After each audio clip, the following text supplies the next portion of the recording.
Hoy en día se ha conformado un nuevo tipo de coleccionista, que es el señor o la señora que con mucho dinero le pide a un curador que le compre una cantidad de obras con la que a partir de ahí pasan a ser la colección de ese señor o de esa señora.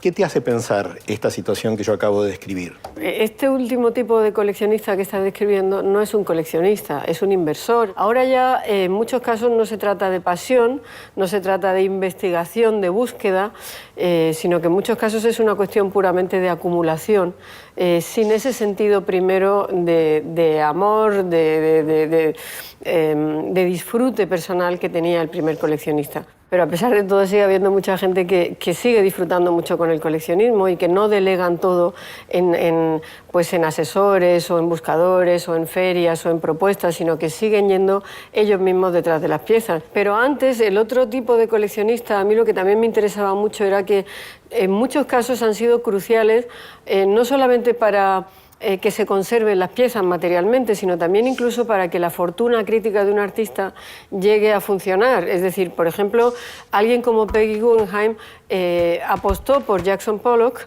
empezó a comprar cosas de Jackson Pollock cuando Jackson Pollock era alguien muy joven, que nadie se fiaba de él, digamos, que nadie apostaba por él. Entonces, el simple hecho de comprar obras de él hizo que Pollock no solamente subiera de precio, sino incluso que pintara. Es decir, no solamente ella se sitúa después de que la obra exista, sino incluso antes de que la obra exista. Claro, que eso es algo distinto a lo que ocurre hoy, claro. Porque, digamos, lo que buscan ese tipo de coleccionistas que acabamos de describir es comprar simplemente aquello que, por el solo hecho de haberlos comprado, aumenta lo que ellos consideran su fama o su prestigio. Claro, pero, hombre, el factor prestigio siempre ha existido en el mundo del coleccionismo. El problema es que últimamente parece que solo existe el factor prestigio o el factor enriquecimiento económico. Antes, en muchos casos, existía también un deseo de, a través de la colección, bueno, pues crear una visión del mundo. Es decir, el coleccionismo en el fondo era algo así como un autorretrato. El coleccionista se definía a sí mismo, definía su personalidad según el tipo de cosas que compraba. Es decir, ese era el coleccionista que pintaba su propia colección. Claro, la coleccionista, exacto, estoy totalmente de acuerdo con eso. La colección realmente es una creación por parte del coleccionista. Y luego hay otra cosa también muy interesante, que es que los coleccionistas, entendidos de verdad con ese sentido pasional, no solamente incidían en el presente, sino que también incluso incidían en el pasado. ¿Cómo? Pues, por ejemplo, el caso de Luis Havemeyer que antes mencionaba fue clave para que un artista como el Greco, que nadie realmente consideraba más que como una especie de ser extravagante que no cuadraba con el arte de su tiempo, pero que no estaba en ninguna narración, digamos, oficial de la historia del arte, bueno, pues de repente se convirtiera en una referencia clarísima.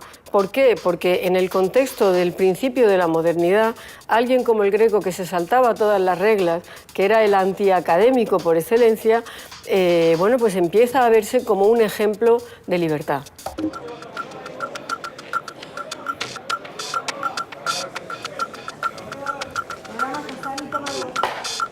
Lola, ¿qué sentís aquí y qué te parece este teatro? Me parece absolutamente especial estar aquí en este teatro tan significativo. Por un lado, Margarita Xirgu, efectivamente, mi lado catalán, me hace muy sensible a él. Por otro lado, lo lorquiano, yo soy de Granada, viví allí hasta los 20 años. Entonces, todo esto, en el lado, digamos, autobiográfico, me parece importantísimo, pero ya yendo más allá, porque esto no tiene ninguna importancia, sí que creo que efectivamente este teatro significa mucho para la cultura española en Buenos Aires, significa mucho también respecto al papel que hizo Argentina, ¿no? de acoger a toda esa cultura peregrina del exilio durante tanto tiempo. Creo que además el teatro ha tenido después una trayectoria mucho más larga que eso, y cuando ya algunas de las generaciones que salieron de España con ese exilio de la Guerra Civil ya no están, ha seguido manteniendo, pues, por un lado esa llama de la cultura catalana y por otro lado esa idea de un teatro en donde ha habido una vida cultural muy fuerte, por lo que he entendido, también hasta los años 90 y mucho más allá.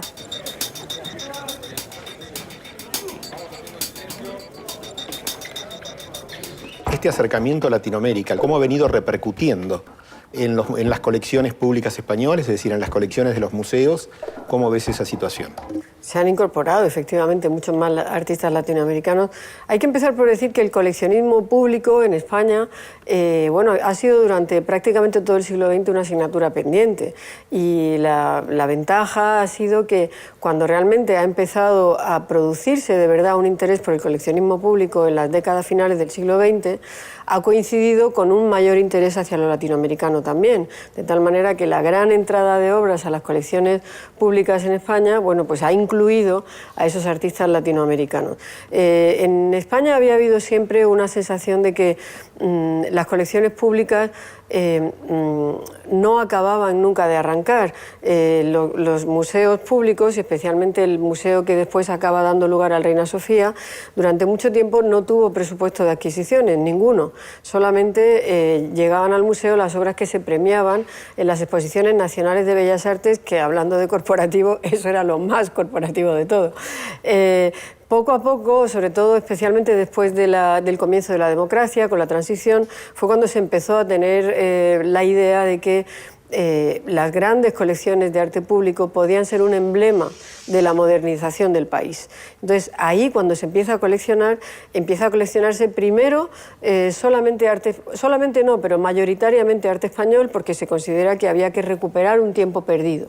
Pero ahora ya, en las últimas décadas, cuando se supone que bueno, ya se ha hecho un pequeño núcleo de artistas, digamos, de obras de artistas como Picasso, como Miró, como Dalí, el siguiente círculo, por supuesto, incluía al arte latinoamericano, y en el caso concreto del Reina Sofía yo creo que es muy evidente. Creo que están empezando a hacerse compras de artistas que están incorporadas a la colección permanente, y que en todo caso, si no, están empezando a entrar, aunque no estén en las salas muchas veces, en la gran colección, como con vistas a ir cambiando poco a poco, rotando, y que cada vez tengan más presencia.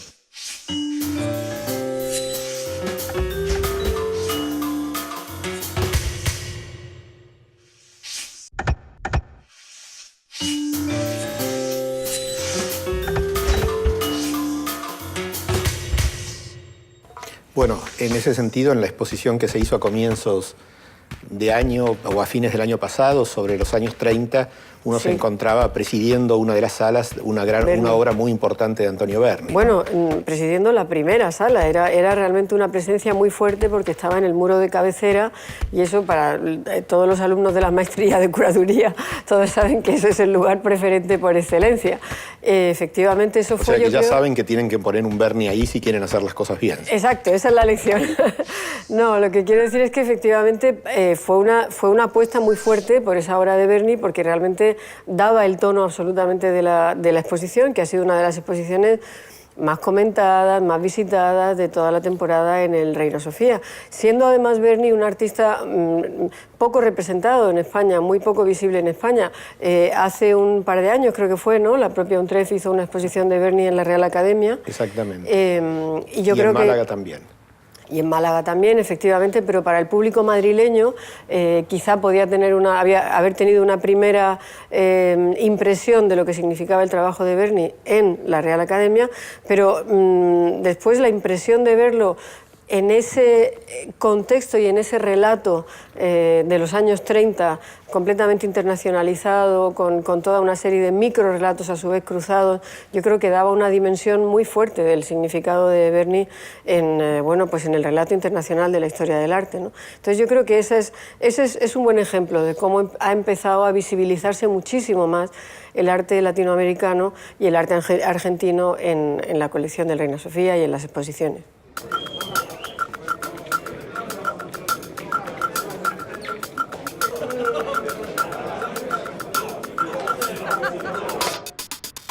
Lola, estar hablando con alguien que viene de España nos lleva a preguntarte cómo está influyendo esta crisis económica española en la cultura y en el arte. Bueno, está influyendo de una manera muy clara.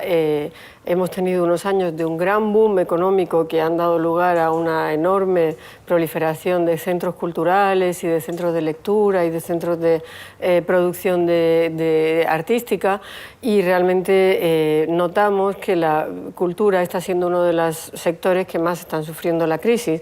Pero al mismo tiempo, en el lado positivo, hay que decir también que eso está haciendo que se reordenen prioridades, y en muchos centros lo que se está haciendo es quizá hacer producciones, por ejemplo, de más larga duración y en menor número, o quizá producir exposiciones que tienen un presupuesto menor pero siguen teniendo un gran interés. Es decir, que al final las crisis tienen siempre un lado positivo y un lado malo. Claro, un lado positivo y un lado negativo, y bueno, pues en un primer momento hubo un cierto pánico, pero hay que decir que las cosas se han ido reordenando de manera que se pueda sacar un cierto partido de los recursos más limitados que se tienen.